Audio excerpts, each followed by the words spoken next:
Okay, several of you asked for a video on the two problems in ProCopy. So for sure I'm going to be able to get this one done. The other one might not get done until Sunday. But this is Jena's jump ropes, and it's a nice, straightforward, clear problem that has all of the basic calculations in it that you need to do variance analysis. Okay?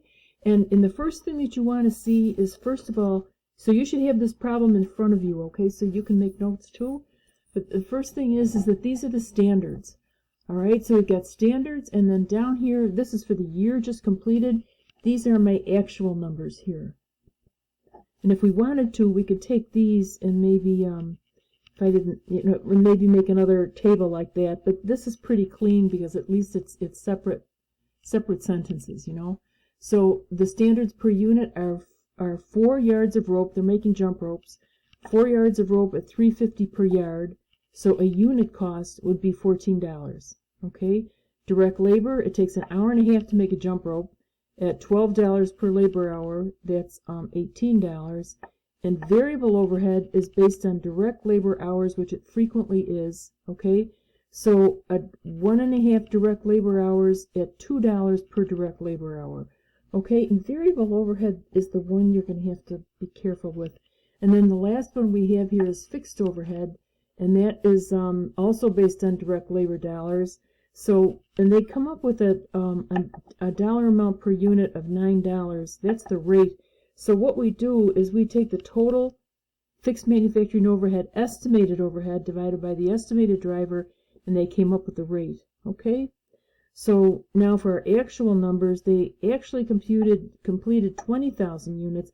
How many did they plan on? I think it's down here. Nope, I don't see it. Yeah, they had planned to manufacture 20,000 units, so they made 21,000, right? Nope. Company manufactured 20,000. Okay, let's see. So, yeah, 78,000 yards of material was purchased during the year at $3.75 per yard. So that's our actual price. And all the material was used to manufacture the 20,000 units. So the purchased equals the used. Okay, we don't have to worry about the 2 center columns for raw material. And there were no beginning or ending inventories for the year. Okay, the company worked 32,500 direct labor hours during the year at $11.80 per year. Okay, so these are our direct labor hours, and there's our cost of $11.80 per hour. Okay, that's the direct labor rate. Overhead costs are applied to products based on direct labor hours, and data relating to manufacturing overhead are as follows. So the budgeted fixed overhead was based on a budget of 25,000 hours. Okay, so 25,000 hours at $6 per hour from up here. Okay, 25,000 hours times $6 is 150,000. That would have been our budgeted fixed manufacturing overhead. Okay, all right. So remember, the fixed manufacturing overhead is based on direct labor hours. They budgeted 25,000 hours. Okay, and this is the rate per hour, not per hour and a half or anything like that. So don't worry so much about that piece. Okay, because it's $6 per hour. So 25,000 at $6 per hour, that would have given us a budgeted total fixed manufacturing overhead of 150,000. Okay, the actual was 148, and then they tell us the actual variable overhead was 68,250. Okay, and what do we know? We know that that they worked 32,500 direct labor hours. So that gives us 210 as an actual variable overhead rate. Okay? All right, 32 divided by 35, that's 210. That's how much that's how much the actual rate is. So we're going to compute the DM, the direct material quantity, all the direct material and labor variances, variable overhead spending and efficiency, fixed overhead budget, and volume variances. Okay, So you have this information now, so I'm going to slide this up and let's go piece by piece and look at the solution. Okay, so we have, these are all actual numbers, and remember what you can do to make this a little bit, just to give yourself like a fallback position. It's almost like, so if you get nervous during the exam and all of a sudden you are just, you can't get any numbers out of your head, you need to get a good start. So what we can do is we can say, if you put this formula down and start with actual price, okay, times actual quantity, and then repeat the actual quantity then times the standard price, and then we're going to move over here, and this is going to be the standard price times the standard quantity. Okay? Alright, so actual price times actual quantity, bring the actual quantity over. Actual quantity times standard price, bring this over. Standard price from standard quantity. The other thing you want to remember here is that the prices are always per unit. And one of these days you'll see what I mean by that, because it can goof you up, so be careful. Now that you've got that formula down, you can do anything. Okay? So I'm going to show you the grid here first, and then we can take a look at the formulas if you want, but they come right out of this. So 78,000 actual, what are these? 78,000 watts. Oh, yards. Yards at $3.75 a yard. We paid $292,500. And then the unnamed column would be the same quantity, 78,000. That's our actual quantity, but at a standard price, and the standard price was $3.50 per yard. Okay, so 78,000 times 350 is 273, and then the standard price is 350. Okay, that's my standard price, and then the standard amount of material per actual units. Okay, so they manufactured 20,000 actual units, and each unit was supposed to use 4 yards. That's a standard. So that would be 4 times 20,000. Okay, 4 times 20,000, 80,000 times 350 is 280,000. And then the differences between these are our variances. So there's our actual, there's our unnamed. So this would be, I can't believe they're using that in the book. This would be unfavorable, okay, because our rates, because we paid more than what a quasi plan is. Well, the actual quantity times the standard rate anyway, and that gives us price variance, right? This is price because it's the difference between prices, $3.75 and $3.50. And then on this side, it's like efficiency or usage, you could call it that.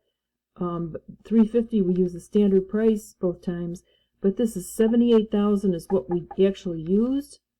The standard puts us at 4 yards times 20,000 actual units. This is our flexible amount right here. So that's 80,000. So this would be favorable, and it's $7,000 favorable variance. Okay. Right. So let's take a look at labor. Labor is, we've got, the company worked 32,500 direct labor hours at $11.80 per hour. They gave us all that. So that's $383,500.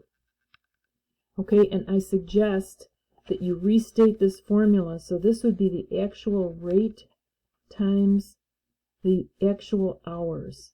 Okay, and that's rate per unit, which is hours. All right, and then again we have the actual hours times the standard rate per unit, and then the standard rate per unit times the standard quantity for actual production.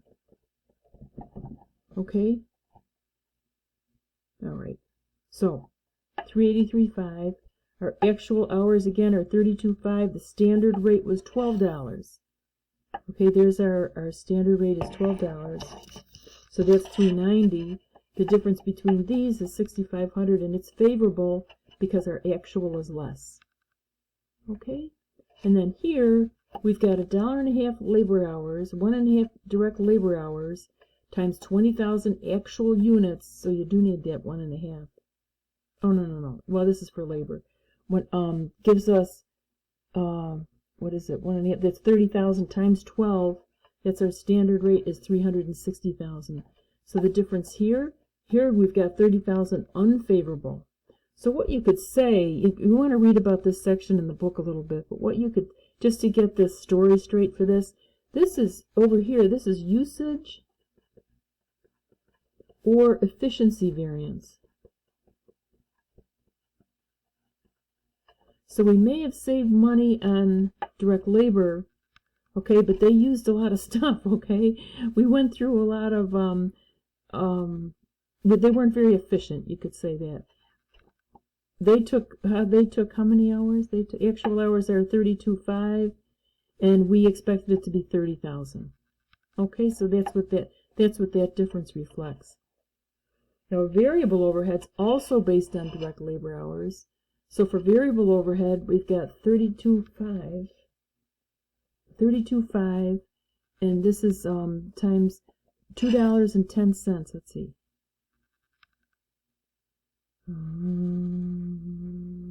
Here it is. Our actual variable overhead, there's 68,250, 32.5 direct labor hours. So our actual rate, the actual rate was 210. Okay. So okay, 32.5 times 210. What is the 32.5? Oh, these are the total direct labor hours. So again, these are actual hours times the actual rate. Okay, actual hours times the actual rate. That gives us 68,250. And then in the center, our unnamed column, the same 32.5, our standard rate was $2 per hour. This is what we planned up here, $2 per direct labor hour. That's 65,000. We spent more, so it's 32.50 unfavorable. Okay. And then finally, well, for this anyway, we planned on an hour and a half. 1.5 direct labor hours times 20,000 units. This is the actual, okay, standard quantity per unit, sort of, huh? This is the standard in any event, times actual, actual quantity. Okay, 20,000 times $2 was our rate, standard rate. So this is the standard amount of direct labor hours per unit. That's what it is. Okay, so that's 60,000. So now we've got $5,000 unfavorable compared to a flex budget. Okay, then I suggest that you draw a line here, because for fixed costs, fixed overhead, you're gonna flip your head and you're gonna think actual, budget, and then applied. Okay, the actual fixed overhead, they gave it to us. It was 148. That's the actual fixed overhead. So this is 148. Okay?